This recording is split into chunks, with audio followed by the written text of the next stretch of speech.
John chapter 4. Living water. Evening light still had weight in it. Ellis had set 2 extra chairs against the wall that no one needed yet, and the living room smelled faintly of coffee that had been refilled once already. Same 7 people as last week, same open windows. The street outside was quieter than the text they were about to open.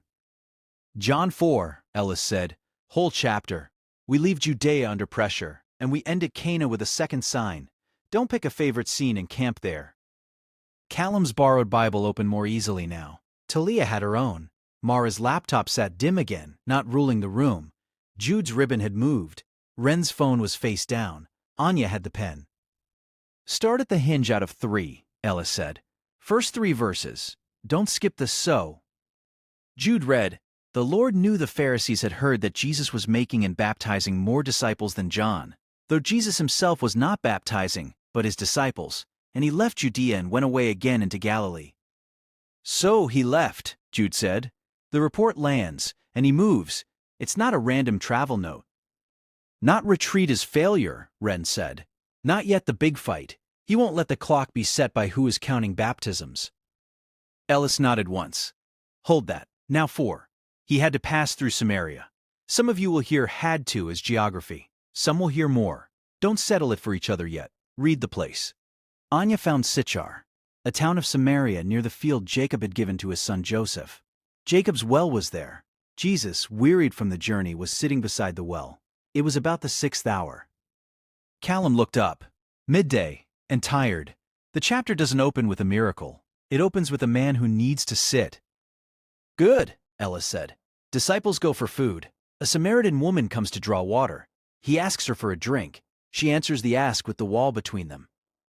Talia read her line without dressing it up. How is it that you, a Jew, ask for a drink from me, a woman of Samaria? For Jews have no dealings with Samaritans. She names the fracture, Anya said. He asked for water. She answered with the map. Mara kept her eyes on the page. He offers living water. She still has the jar and the well and the bucket problem.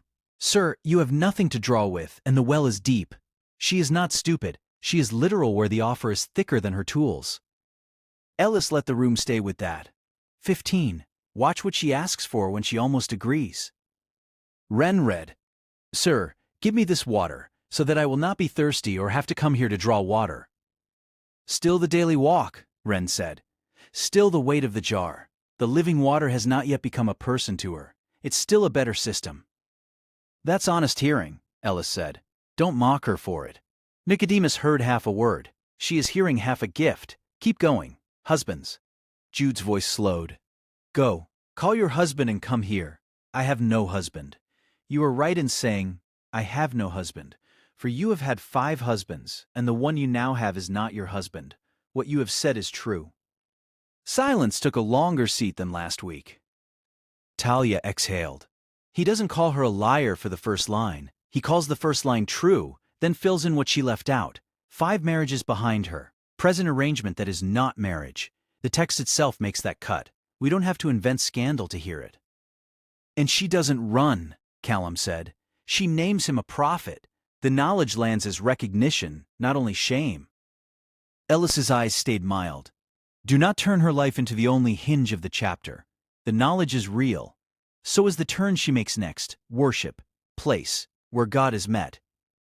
Anya read, Our fathers worshipped on this mountain, but you say that in Jerusalem is the place where people ought to worship.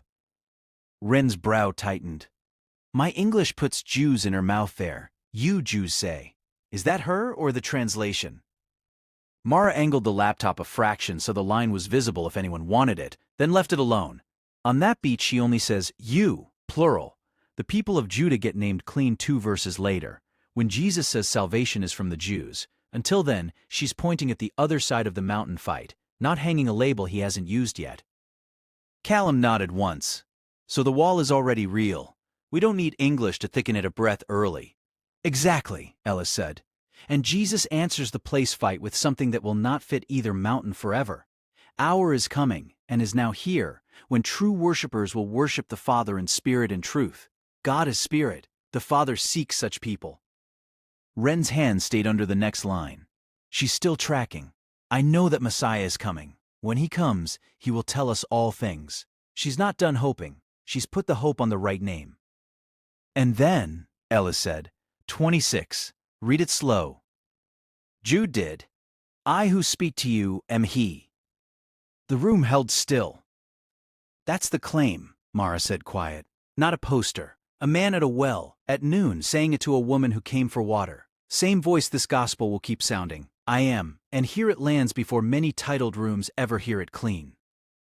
No one tried to improve it. Footsteps in the story. Disciples return. Marvel that he was talking with a woman. Say nothing.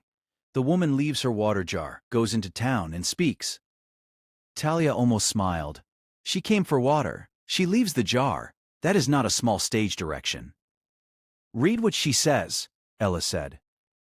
Jude, come, see a man who told me all that I ever did.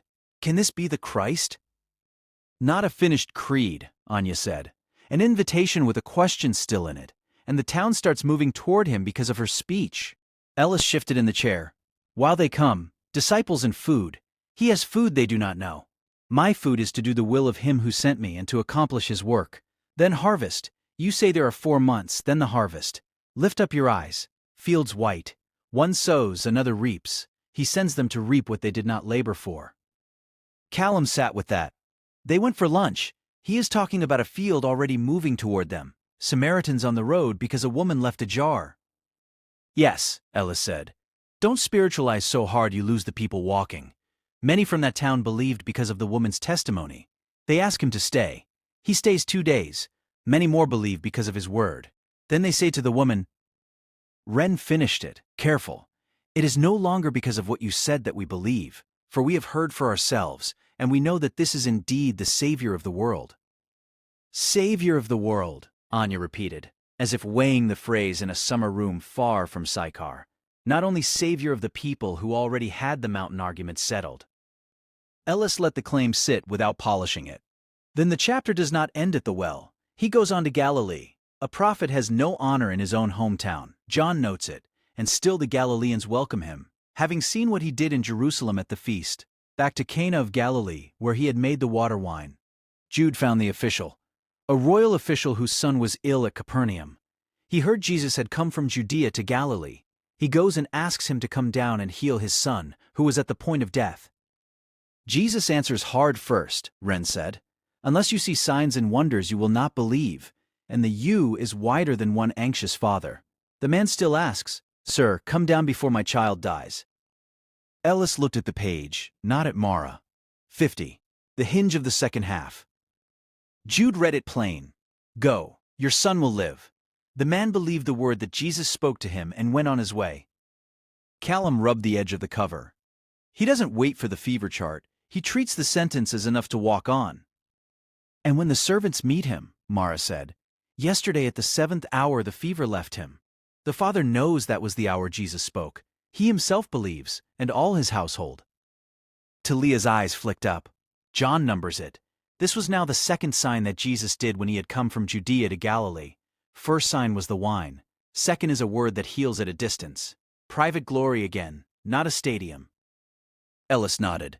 Bookends, at Cana. Water into wine at a feast. Word into a household at the edge of death. In between, a well, a people Jews avoided, a woman who left her jar, a town that said, we have heard for ourselves, and disciples learning that lunch is not the only food. Anya's pen had been still for a while. If I line them up, Nicodemus came at night with titles and a we. She comes at noon with a jar and a wall. He cannot hear birth from above. She almost reduces living water to fewer trips to the well, and still ends closer to the name than she started. The official wants Jesus on the road toward Capernaum. He gets a sentence and a walk home. Don't flatten them into types, Ellis said, not unkind. Do notice what the chapter refuses to make small. Living water. Jeremiah already accused the people of forsaking the fountain for broken cisterns, if you want the echo in the margin. Worship that will not stay trapped in a mountain fight. A Messiah who names himself to a Samaritan woman before many of the titled ever hear it clean. Faith that can be testimony leading to hearing for yourself.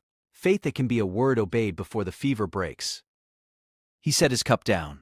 Ordinary week ahead. Someone will tell you this chapter is only the woman at the well, or only living water is a metaphor you already own, or only a sign story for people who like miracles. When that happens, open the whole thing. The sow that leaves Judea, the tired man at noon, the jar left behind, the harvest on the road, the Savior of the world in Samaritan mouths, the second sign that begins with a sentence. Mara closed the laptop lid halfway. Outside, the last of the light thinned over the street. Inside, the open windows kept the evening moving through a room that had walked from a well to a household without leaving the text behind.